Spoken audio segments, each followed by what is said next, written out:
Hello everyone, welcome back in this exciting lesson. This is third session of tenses. Iyi ni session ya gatatu isomo rya tenses. Papa wawe araje mu rugo asanze udahari. Wenda se wagiye gusura inshuti yawe.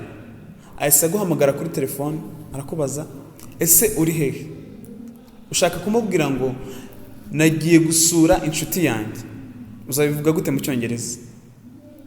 I have gone to visit my friend. Nagiye gusura inshuti yanjye. Uyu munsi turi ku cyumweru.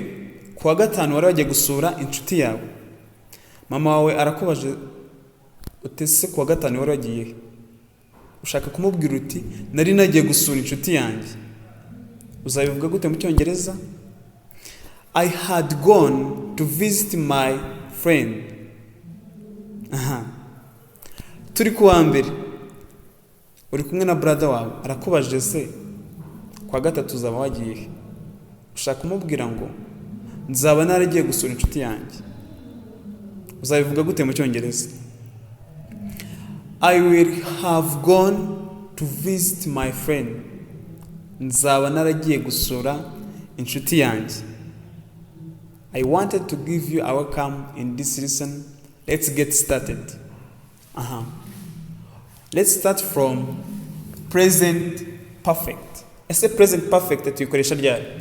Present perfect tuyikoresha mu tuvuga ibikorwa cyangwa se igikorwa cyatangiye muri past kikaba kigejeje ubu ngubu kikiri kuba, cyangwa se igikorwa cyatangiye muri past ariko tutaziye igihe cyatangiye kikaba kirangiye mu kanya gato gashize. Kambanze ngo urugero rw'icyo gikorwa kirangiye mu kanya gato gashize, cyatangiye mu gihe tutazi ariko kirangiye mu kanya gato gashize. Twagiye I have finished maybe my homework cyangwa se my work. I have finished my work. Ndangije akazi kanjye cyangwa se ndangije umukoro. Igihe wawutangire ntacyo batweretse hano. Watangiye akazi kawe cyangwa se watangiye umukoro wawe kuwukora, none urawurangije. Urangije mu kanya gato gashize kubera ko ubu ngubu uri kuvuga ngo ndarangije. Uri kuza kwerekana ibyo warangije. Wenda se ushaka ko baguhemba. Uraza uvuti I have finished my work. Narangije cyangwa se ndangije umukoro wanjye. Aha niho tuvuga ngo tuvuga igikorwa kirangiye mu kanya gato gashize. Cyatangiye none kirangiye mu kanya gato gashize. Nababwiye ko nabwo dukoresha present perfect tuvuga igikorwa cyatangiye muri past kikaba kigejeje n'ubu ngubu. Urugero, they have lived in Kigali. They have lived in Kigali for 5 years. Bamaze imyaka 5 muri Kigali. Wenda let's assume that baje gutura muri Kigali muri 2020. Nibwo baje gutura muri Kigali. Tuzavuga ngo they have lived in Kigali for 5 years. Baje gutura muri Kigali muri 2020. Nibwo baje guturamo muri Kigali. Bishatse kuvuga ngo igikorwa cyatangiye muri past, batuye muri Kigali 2020. Kugeza na n'ubu baracyatuye muri Kigali. Kugeza na n'ubu baracyatuye muri Kigali. Ni igikorwa cyatangiye mu gihe runaka kikaba kigejeje na n'ubu kikiri kuba. Batangiye gutura muri Kigali muri 2020 none bagejeje 2025 batuye muri Kigali.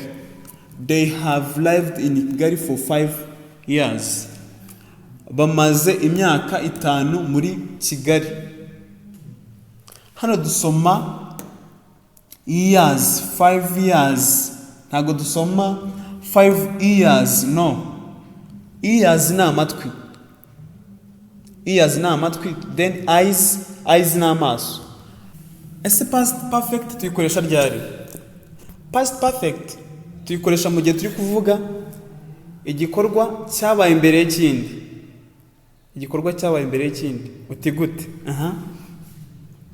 Mbere ya byose dufata subject tugateranyaho had, tugateranyaho past participle. Dufata subject, hano twafashe I, duteranyaho had, tugateranyaho past participle. Hano dufite verb to finish, iyo tuyisize muri past participle ihinduka finished. Nabwo ko ari igikorwa cyarangiye mbere y'ikindi, cyangwa se igikorwa cyasanze ikindi kiri kuba. I had finished my work before you come, or before you arrived. Nari narangije umurimo wanjye mbere yuko uhagera. Habayeho igikorwa cyo kurangiza umurimo mbere yuko habaho arrived, mbere yuko uhagera. Nabanje kurangiza this work, my work, and then uhagera nyuma narangije.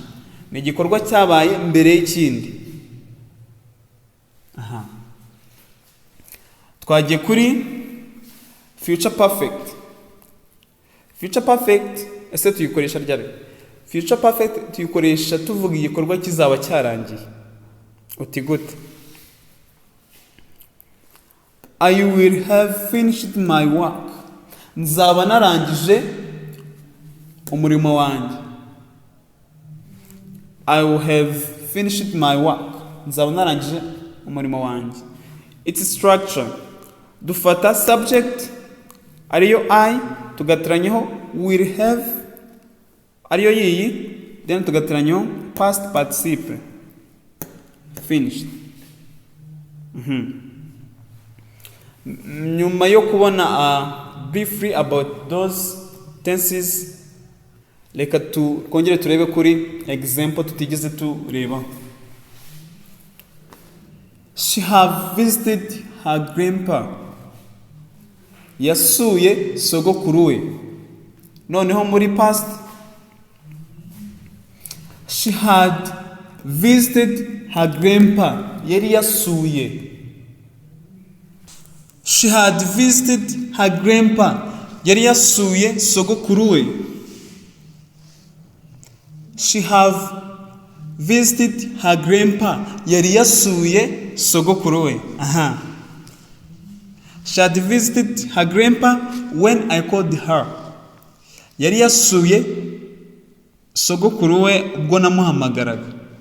Yari yasuye sogokuru we ubwo namuhamagaraga. Another example tutageze turebaho ni they have lived in Kigali for 5 years. Bamaze imyaka 5 muri Kigali. They had lived in Kigali for 5 years. Bari bamaze imyaka 5 muri Kigali. Bari bamaze imyaka 5 muri Kigali. Hano bamaze imyaka 5 muri Kigali. They have lived. Bamaze imyaka 5 muri Kigali. Bari bamaze imyaka 5 muri Kigali. Noneho muri future perfect, they will have lived in Kigali for 5 years. Bazaba bamaze imyaka 5 muri Kigali. Guys, you are earning something new. Kanda kuri subscribe, ugene muri comment section, harimo link na pininze iri bukujyane, uri bukanda ikakujyana muri group aho abanyeshuri bacu bari kwigira Icyongereza.